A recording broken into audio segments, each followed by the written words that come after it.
नमस्कार आप सभी को, स्वागत है आपका हमारे इस प्लेटफ़ॉर्म पर। कंप्यूटर की आज की इस क्लास में हम लोग ईमेल को देखेंगे। यहाँ से जितने भी प्रीवियस ईयर्स क्वेश्चंस आए हैं अभी तक, उनको करेंगे, ठीक है? और ये क्लास जूनियर असिस्टेंट के लिए और ग्राम पंचायत अधिकारी के लिए ये काफ़ी महत्वपूर्ण है, तो इसको पूरा देखिएगा और इसकी अगर आपको पीडीएफ चाहिए, तो आप हमारे टेलीग्राम चैनल से जुड़ सकते हैं। तो चलिए शुरू करते हैं। क्वेश्चन नंबर पहला दिया गया है, कह रहा है कि ईमेल पता abcdef gmail.com ये अवैध है, ये गलत है। ईमेल पता ये नहीं होना चाहिए, तो क्या होना चाहिए? इसमें आगे क्वेश्चन कह रहा है कि क्योंकि ईमेल पते में एक और कुछ होना चाहिए, क्या?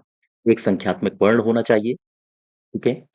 अधिकतम एक डॉट होना चाहिए, कम से कम एक अपर केस होना चाहिए, ये केस सेंसिटिव तो होता नहीं है ईमेल, ये एट द रेट होना चाहिए। एट द रेट से मेरा आशय है, जैसे आप कोई ईमेल आईडी बनाते हो, एट द रेट से पहले जो लिखा होता है उसे कहते हैं, जैसे मैं अगर यहाँ पर लिखूं रामू 315 @gmail.com, ठीक है? तो ये जो रामू 315 लिखा है, ये क्या है? इसे कहा जाता है यूजर नेम, ठीक है?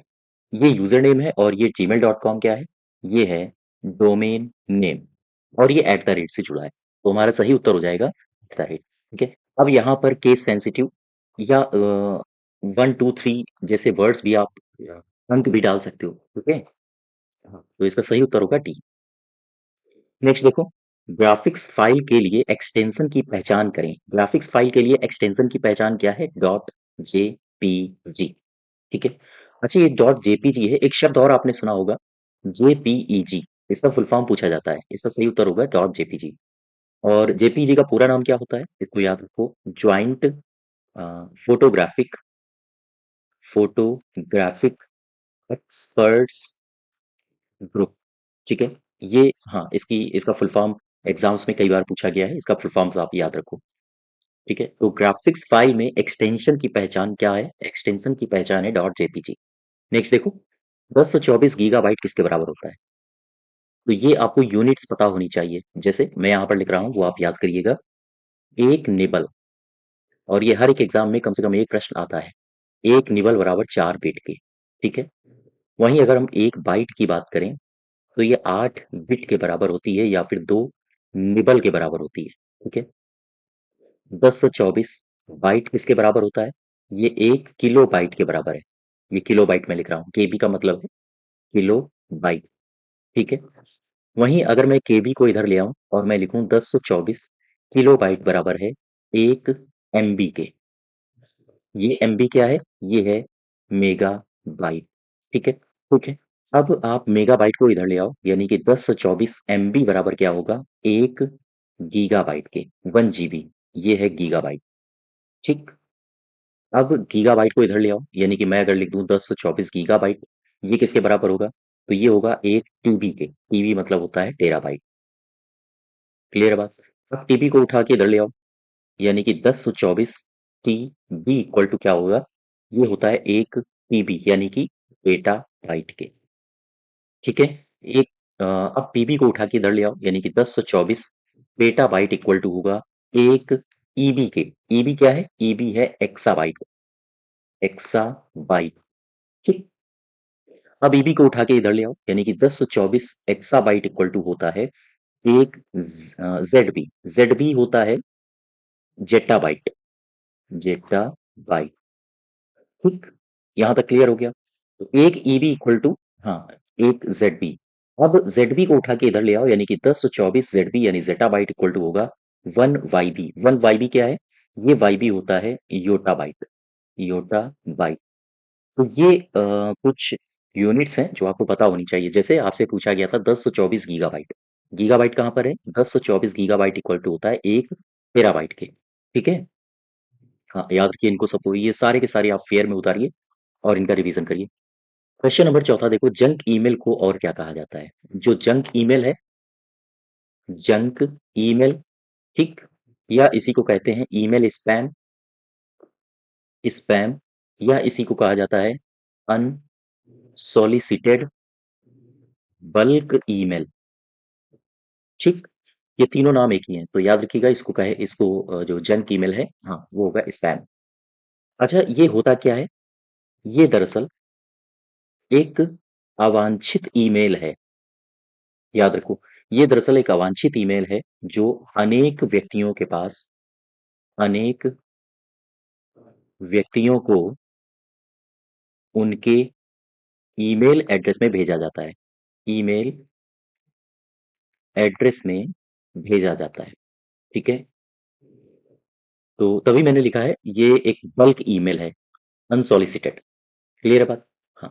क्वेश्चन नंबर नेक्स्ट देखो, 5वां। स्पैम किस विषय से संबंधित है? स्पैम है कंप्यूटर विषय से संबंधित। ठीक है? कंप्यूटर और इंटरनेट का जब आप उपयोग करते हो, तो उपयोग करने में अनेक व्यक्तियों को जो अवांछित और अवैध रूप से भेजा गया संदेश होता है, उसे कहते हैं आप उसे कहते हो स्पैम। ठीक है? नेक्स्ट देखो, क्वेश्चन नंबर 6, निम्नलिखित कथनों में से कौन सा कथन गलत है? क्वेश्चन नंबर 6 देखो, कौन सा कथन गलत कह रहा है? ईमेल आईडी में रिक्त स्थान नहीं होता है, बिल्कुल सही है। आपके पर्सनल कंप्यूटर का उपयोग आप अपने जो पर्सनल कंप्यूटर का उपयोग करते हो, उपयोग करके 3 से अधिक ईमेल आईडी नहीं बना सकते हो। ये तो गलत है। 1 से अधिक ईमेल आईडी बनाए जा सकते हैं, ठीक है? एक ईमेल आईडी में केवल एक एट द रेट होना चाहिए, ये भी ठीक है। ईमेल आईडी केस संवेदी होता है। केस सेंसिटिव होता है क्या email ID? Email ID case sensitive नहीं होता है, तो ये भी गलत हो जाएगा। यहाँ पर हमारा जो सही उत्तर होना चाहिए वो बी और डी होगा, ठीक है? बी और डी। नेक्स्ट देखो, नई असंबंधित प्राप्तकर्ताओं को समान मेल किसके अधीन पर प्रसारित किया जाता है? फिर से समझो, असंबंधित प्राप्तकर्ताओं को समान मेल किसके आधार पर प्राप्त किया जाता है, प्रसारित किया जाता है? तो आपने बीसीसी का नाम सुना है और सीसी का नाम सुना होगा। जैसे जब आप ईमेल बॉक्स में जाते हो तो एक टू ऑप्शन आता है, बीसीसी, सीसी, और यहाँ पर होता है सब्जेक्ट, ठीक है? हाँ, ये 4 आपको आइकन्स दिखते हैं, यानी कि 4 आपको लिखे हुए शब्द दिखते हैं। टू ये इंपॉर्टेंट है, टू ऑप्शन आपको भरना पड़ता है। अब देखो, सी का आशय होता है कार्बन कॉपी। कार्बन कॉपी यानी जो कार्बन कॉपी भेजे जाने वाले का ईमेल एक पता होता है। बीसीसी ये इसके द्वारा इसको बोलते हैं ब्लाइंड कार्बन कॉपी। जब आप कई सारे ईमेल्स किसी को भेजते हो तो वो फिर चेक नहीं कर पाता है कि आपने किसको-किसको भेजा है। तो वही इसमें क्वेश्चन पूछ रहा है कि समान मेल अधीन किसके अधीन पर प्रसारित किया जाता है असंबंधित प्राप्तकर्ताओं से? आंसर होगा बीसीसी, ठीक है? नेक्स्ट देखो, ईमेल भेजने के लिए निम्नलिखित में से क्या अनिवार्य है? क्वेश्चन में पूछ रहा है कि आपको अगर ईमेल भेजना है, तो उसके लिए अनिवार्य क्या है? उसके लिए अनिवार्य है एक ईमेल आईडी होना। जब तक आईडी नहीं होगा, ईमेल एड्रेस होना, जब तक ये नहीं होगा तब तक आप कैसे भेज पाओगे? ठीक है? हाँ, नेक्स्ट देखो, निम्नलिखित में से कौन-सा ईमेल पता का भाग नहीं हो सकता है? कौन-सा ईमेल पता का भाग नहीं हो सकता है? डॉट हो सकता है, एट द रेट भी हो सकता है, अंडरस्कोर भी हो सकता है, लेकिन ध्यान रखो हाइफ़न नहीं होता है, ठीक है? और स्पेस भी नहीं होता है, स्पेस, ये स्पेस नहीं होता है। आप कोई भी ईमेल लिखो, जैसे मैं लिखूँ Ram 3174 eight the rate gmail.com, इसमें आप स्पेस नहीं छोड़ सकते हो, ठीक है? हाँ, नेक्स्ट देखो, ईमेल का एक उदाहरण जो वेब मेल नहीं है, वह क्या है? ईमेल का एक उदाहरण जो वेब मेल नहीं है, Yahoo mail, Gmail, AOL mail, ये भी होता है। एओएल बोले तो अमेरिका ऑनलाइन, ये एक वेब मेल है, ठीक है? इसका सही उत्तर होगा मोज़िला थंडरबर्ड। ये क्वेश्चन सारे आपके पूछे गए हैं, इसलिए इनको ध्यान रखिएगा। यूपीपीसीएल 2022, और मैं जितने भी क्वेश्चन करवा रहा हूँ, आप देख सकते हो, ये सारे के सारे क्वेश्चंस प्रीवियस ईयर्स में आए हैं, ठीक है? हाँ, तो याद रखिएगा, और ये क्वेश्चंस रिपीट भी होते हैं। मैं आपको बताऊँगा आगे, आपके जो 1262 जूनियर असिस्टेंट था, उसमें भी क्वेश्चंस रिपीट हुए थे, ठीक है? चलो देखो, एक ईमेल आईडी में निम्नलिखित में से कौन-सा वर्ण सिर्फ एक बार आना चाहिए? कौन-सा है जो एक बार आना चाहिए? आप कोई भी डालो, लेकिन जो एट द रेट होता है वो एक बार आता है, ठीक है? उसे हाँ, वो एक बार आता है। नेक्स्ट देखो, क्वेश्चन नंबर ये था 11, और ये है क्वेश्चन नंबर 12। ईमेल में लेबल के बारे में सत्य कथन की पहचान करो। ये लेबल क्या होता है? दरअसल ईमेल को वर्गीकृत करने के लिए लेबल का प्रयोग किया जाता है। ध्यान दो, जैसे हम कोई ईमेल आया और कई सारे ईमेल आ गए, तो इन ईमेल को जब आप वर्गीकृत करते हो, तो वर्गीकृत करने में आप लेबल का इस्तेमाल करते हो, ठीक है? लेबल का प्रयोग किया जाता है, और लेबल फ़ोल्डर की तरह काम करते हैं। जो भी लेबल होते हैं, वो एक फ़ोल्डर की तरह हाँ, काम करते हैं। अब ज़रा क्वेश्चन में आओ, लेबल गैर सत्य कथन की पहचान करो। लेबल ईमेल को फ्लैग नहीं कर सकते हैं, बिल्कुल गलत है। लेबल ईमेल का मिलान नहीं करते हैं क्योंकि वे आपके इनबॉक्स में प्रवाहित होते हैं, ठीक है? मिलान नहीं करते हैं क्योंकि वे आपके इनबॉक्स में प्रवाहित करते हैं। जी नहीं, जब आप इनको वर्गीकृत करोगे तो ये आप मैचिंग करके वर्गीकृत करते हो। आप एक ईमेल पर एकाधिक लेबल लागू नहीं कर सकते हो, ये भी गलत है, ठीक है? लेबल को ईमेल को एक ही स्थान पर संग्रहित और व्यवस्थित करने की आवश्यकता नहीं होती है।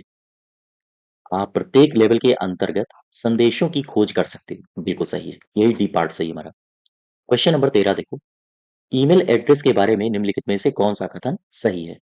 एट द रेट, प्राप्तकर्ता का नाम अ, चिन्ह से पहले आता है, जैसे ये एट द रेट लिखा है और यहाँ पर होता है यूजर नेम, ठीक है? और यहाँ पर होता है डोमेन नेम।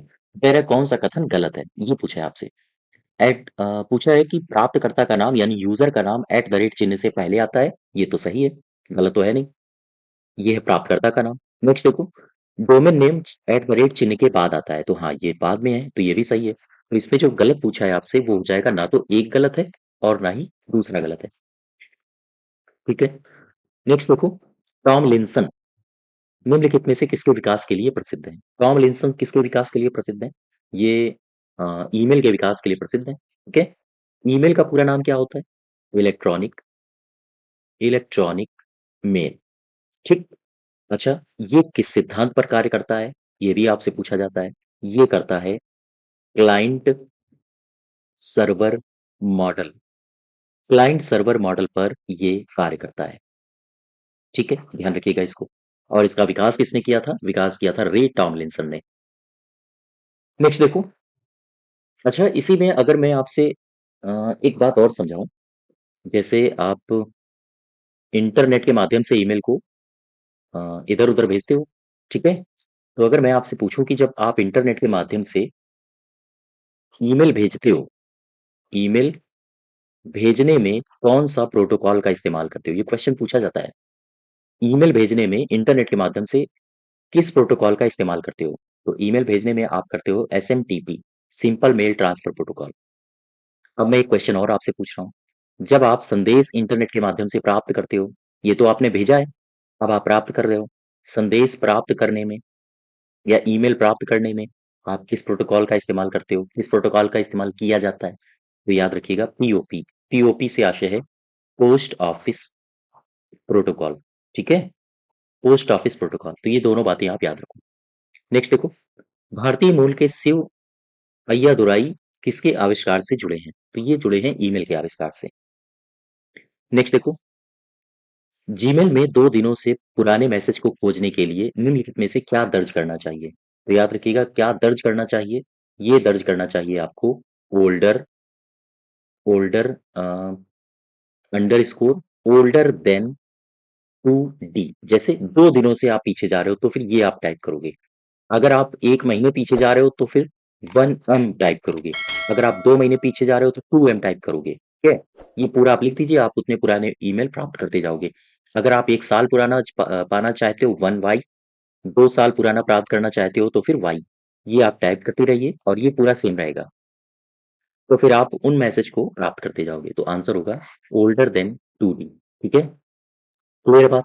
अच्छा ये जो क्वेश्चन है इसमें आप ये मुझे बताइए, कुछ मैं खोजकर्ताओं के नाम लिख रहा हूँ, जैसे मैंने कहा एचटीएमएल का विकास किसने किया? क्या पता है आपको? टिम बर्नर्स-ली, टिम बर्नर्स-ली ने। और कब किया? 1989 में, ठीक है? मैं अगर आपसे पूछूं डब्ल्यूडब्ल्यूडब्ल्यू का विकास किसने किया? इसका भी आंसर होगा टिम बर्नर्स-ली। कब किया? 1989 में, ठीक है? और डब्ल्यूडब्ल्यूडब्ल्यू का जो पहला आम प्रयोग हुआ था, वो 6 अगस्त 1991 में हुआ था। अच्छा एक क्वेश्चन और बताओ, मोज़ैक ये क्या है? मोज़ैक ये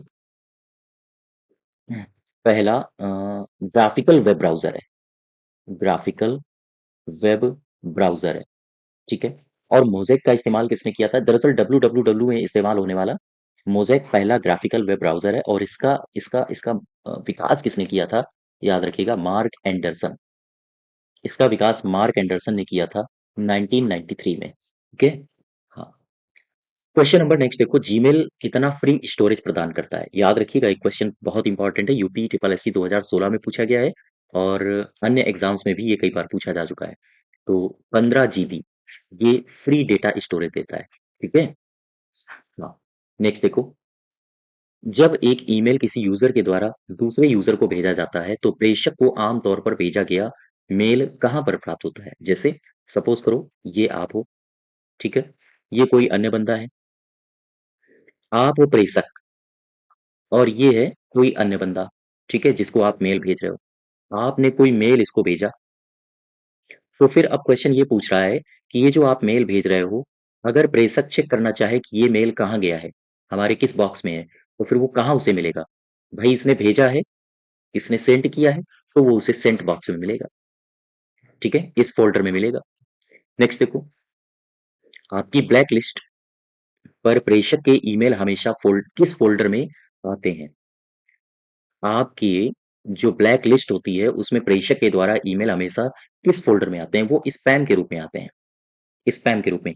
दरअसल यदि आप किसी मेल को स्पैम के रूप में चिन्हित करते हो, तो उस प्रेषक के जितने भी ईमेल होंगे, वो हमेशा-हमेशा स्पैम फ़ोल्डर में ही रखे जाते हैं। ठीक है? तो इसका सही उत्तर होगा स्पैम। फिर से याद रखो, आपकी ब्लैक लिस्ट पर प्रेषक के जो भी ईमेल आते हैं, वो स्पैम फ़ोल्डर में आते हैं। निम्नलिखित में से कौन अनचाहे मेल होते हैं? अनचाहे मेल कौन है? अनचाहे मेल है स्पैम। ठीक है? अनचाहे ये जो मेल होते हैं, उन्हें स्पैम कहा जाता है। और ये वर्म क्या है? ये वर्म लिखा है। दरअसल वर्म एक वायरस है, ठीक है? और ये अपनी कॉपी खुद बनाता है, खुद बनाता है। अच्छा, एक शब्द इसमें और आप देख रहे होंगे, ट्रोजन हॉर्स, ट्रोजन हॉर्स, ये क्या है? ये ट्रोजन हॉर्स ये भी एक वायरस है और ये स्वयं को उपयोगी सॉफ्टवेयर के रूप में प्रस्तुत करता है और जब ये अपने आप को स्वयं एक उपयोगी सॉफ्टवेयर के रूप में प्रस्तुत करता है, तो जो यूज़र होता है, वो इसमें क्लिक कर देता है। लेकिन वास्तव में ये उपयोगी सॉफ्टवेयर होता नहीं है, ये एक वायरस के रूप में हमारे सिस्टम में होता है, ठीक है? ऐसी स्थिति में जो ट्रोजन हॉर्स है, ये जो अपनी कॉपी है, स्वयं नहीं बनाता है, स्वयं नहीं बनाता है, ठीक है? वर्म और ट्रोजन हॉर्स में एक ही अंतर है कि वर्म अपनी कॉपी खुद बनाता है, जबकि ट्रोजन हॉर्स अपनी कॉपी खुद नहीं बनाता है। ठीक है? नेक्स्ट देखो, क्वेश्चन नंबर 22, जब आप क्या करते हो, तो जीमेल आपको इससे बाद में, दिन में, कल, इस सप्ताह के अंत में या सप्ताह के बाद या अगले सप्ताह फिर से पेश करने का विकल्प देता है। जब आप ये वाला विकल्प चुनते हो, स्नूज़ अ मेल, फिर से समझो, ये आप दरअसल मैं जितने भी यहाँ पर बता रहा हूँ, तो आप ईमेल बॉक्स में जाइए, वहाँ पर इन विकल्पों का चयन करके हाँ, थोड़ा बहुत सीखने का प्रयास करिए, तो वहाँ से आपको चीज़ें और क्लियर होंगी। जब आप इस ऑप्शन में जाते हो, तो जीमेल आपको कितना समय आप लेते हो, उस समय में जो विकल्प डेटा है, उसको बाद में आपके समक्ष पेश करने का एक विकल्प देता है। तो याद रखिएगा, स्नूज़ अ मेल। नेक्स्ट देखो, सीसी क्या है? सीसी है कार्बन कॉपी। सीसी है कार्बन कॉपी, ठीक है? क्या है? कंप्यूटर की भाषा है, बिल्कुल गलत है। व्यापारिक भाषा, कृषि कोड, गलत है। एक से अधिक व्यक्तियों को ईमेल की कॉपी भेजना, सीसी है, ठीक है? नेक्स्ट देखो, ईमेल एड्रेस में निम्नलिखित में से किस चिन्ह का उपयोग करके यूजर नेम और डोमेन नेम को अलग-अलग किया जाता है? मैंने अभी आपको बताया था, इधर जो लिखा जाता है वो क्या होता है? User name. और ये क्वेश्चन आपके 1262 में पूछा जा चुका है कि यूजर नेम और डोमेन नेम को कौन जोड़ता है? कौन-सा सिंबल जोड़ता है? तो ये है @। ठीक है? किस चिन्ह का उपयोग करते हैं यूज़र नेम और डोमेन नेम को अलग-अलग करने के लिए, या फिर आप ये भी कह सकते हो किस चिन्ह का प्रयोग करते हैं यूज़र नेम और डोमेन नेम को जोड़ने के लिए। ठीक है? क्वेश्चन नंबर 25 देखो, निम्नलिखित में से कौन कथन गलत है? ईमेल पते में केवल एक चिन्ह होना चाहिए, बिल्कुल सही है। बीसीसी फील्ड सीसी फील्ड के समान है, बस अंतर केवल इतना है कि इसमें प्राप्तकर्ता गुप्त रहते हैं। जो बीसीसी होता है और सीसी, इसमें जो प्राप्तकर्ता होते हैं वो खुले हुए होते हैं। मतलब आप जान सकते हो कि फलाना मेल किस-किस को और भेजा गया है। लेकिन जब बीसीसी का इस्तेमाल होता है तो फिर उसमें आप ये जो मेल होते हैं और जिन्हें-जिन्हें भेजा जाता है या जो-जो मेल के प्राप्तकर्ता होते हैं वो गुप्त रहते हैं। ठीक है? तो ये भी सही है और ये भी सही है। कह रहा है गलत कौन है? ना तो पहला गलत है और ना ही दूसरा गलत है। नेक्स्ट देखो, @yahoo.com ये लिखा है, ये क्या है? ये एक ईमेल है, ठीक है? अ, कोई भी ईमेल है, जैसे आप लोग ईमेल अपनी बनाते होगे, तो @gmail.com, yahoo.com, hotmail.com, ठीक है? तो हाँ, ये एक ईमेल है, क्लियर है बात? नेक्स्ट देखो, यदि इंटरनेट में एक ईमेल का पता ये दिया है आपको, तो यहाँ पर mars.org ये क्या दर्शाता है? mars.org यानी mars.org ये दर्शाता है, ये क्या है? ये है आपका यूज़र नेम, ठीक है? और ये है एट द रेट चिन्ह, और ये जो एट द रेट चिन्ह के बाद लिखा है, इसे कहते हैं डोमेन नेम। अब आप देख लो आगे, सदस्य का नाम गलत है, डोमेन नेम यही सही है, ठीक है? नेक्स्ट देखो, ईमेल पते का सही संरूप निम्नलिखित में से क्या है? ईमेल पते का सही रूप क्या है? आओ जरा देखते हैं। वेबसाइट 2 एट द रेट आ गए, ये तो गलत हो गया। Sales at the rate website dot info यही सही है।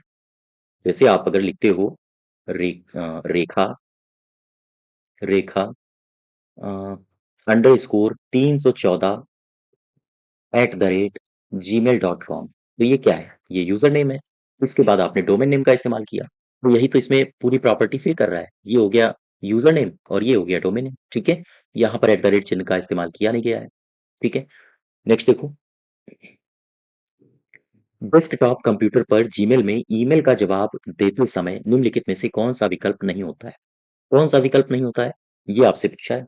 क्वेश्चन नंबर 31, फिशिंग की सूचना दें होता है, मैसेज का अनुवाद करें, मैसेज की प्रति बनाएं, ये वाला नहीं होता है ऑप्शन, ठीक है? मैसेज की प्रति बनाएं या हम कहें कॉपी मैसेज, इसका विकल्प नहीं होता है। नेक्स्ट देखो, ईमेल हेडर में निम्नलिखित में से कौन से फील्ड शामिल होते हैं? ईमेल हेडर में, दरअसल ईमेल हेडर क्या होता है? ईमेल हेडर, ये आप समझो, ईमेल हेडर वह क्षेत्र होता है, वह क्षेत्र है जिसमें महत्वपूर्ण जानकारी दर्ज की जाती है, दर्ज की जाती है। जैसे जब आप ईमेल डायलॉग बॉक्स खोलते हो तो टू होता है, सीसी होता है, बीसीसी होता है, और फिर एक बॉक्स और नीचे खुलता है जिसमें लिखा होता है सब्जेक्ट, ठीक? ये होता है आपका, बात समझ पा रहे हो? हाँ, तो अब आप देख लो आगे, टू भी होता है, सेव नहीं होता है, सीसी भी होता है, पीसीसी भी होता है, तो पहला, तीसरा और चौथा, पहला, तीसरा, चौथा यही सही है, ठीक है? निम्नलिखित में से कौन उचित इंटरनेट ईमेल शिष्टाचार नहीं है? ईमेल शिष्टाचार क्या नहीं है? ईमेल शिष्टाचार नहीं है, दरअसल ईमेल को बिना कारण बताए आगे भेज देना, या अपने ईमेल के प्रति उचित विषय रखना, चर्चा की जा रही विषय को दर्शाना, ये ईमेल शिष्टाचार है। सामग्री की वर्तनी जांच करना, सुनिश्चित करना कि सामग्री की वर्तनियां गलतियां नहीं है, ये भी है। ईमेल में रिप्लाई ऑल विकल्प का उपयोग बहुत सावधानी से करना, ये भी ईमेल शिष्टाचार के अंतर्गत आता है। यह बिना बताए संदेशों को आगे भेजना, कि इसे क्यों भेजा जा रहा है, इसका क्या करना है। ये बिना बताए ही संदेश को आगे भेज देना, ये तो बिल्कुल गलत है। आपको बताना पड़ेगा। ईमेल को बिना कारण बताए आगे नहीं भेजना चाहिए। ये ईमेल शिष्टाचार है, तो ये गलत हो गया। ठीक है? हाँ, तो यही आपसे पूछा गया था, सही उत्तर बताओ, तो यही सही है। क्वेश्चन नंबर 34, ईमेल पते के 2 भाग कौन से हैं? कौन से हैं? इधर यूज़र नेम, इधर डोमेन नेम। डोमेन नेम और इधर है यूज़र नेम, ठीक है? प्रयोगकर्ता का नाम और घर का पता गलत है। वैधानिक नाम, फ़ोन नंबर गलत है। हस्ताक्षर पासवर्ड गलत है। प्रयोगकर्ता का नाम और डोमेन नाम, ये यूज़र नेम का मतलब होता है प्रयोगकर्ता का नाम, ठीक है? और डोमेन नेम, यही सही है। ठीक है? क्वेश्चन नंबर 35 देखो, कौन सा प्रोटोकॉल है जो उपयोग करके ईमेल संदेशों को इंटरनेट के माध्यम से भेजा जाता है? मैंने आपको क्या बोला था? ये है इंटरनेट, ठीक है? किस प्रोटोकॉल का आप इस्तेमाल करते हो जब आप ईमेल भेजते हो? भेजते हो उस समय प्रोटोकॉल कौन सा है? उस समय प्रोटोकॉल है SMTP, simple mail transfer protocol. फिर आप जब किसी मेल को रिसीव करते हो तो फिर कौन सा प्रोटोकॉल होता है? पीओपी, पोस्ट ऑफिस प्रोटोकॉल, ठीक है? तो ऐसी स्थिति में आपसे बोल रहा है कि ईमेल संदेशों को भेजा जाता है उस समय कौन सा प्रोटोकॉल इस्तेमाल होता है? आंसर होगा SMTP, simple mail transfer protocol.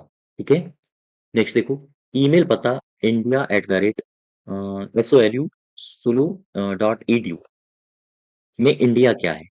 देखो, जैसे ही मैंने लिखा था इधर कुछ भी नाम लिखा, रेनू 131 @gmail.com या yahoo.com, hotmail.com, इधर वाला जो पार्ट था वो हमारा कहलाता था यूजर नेम।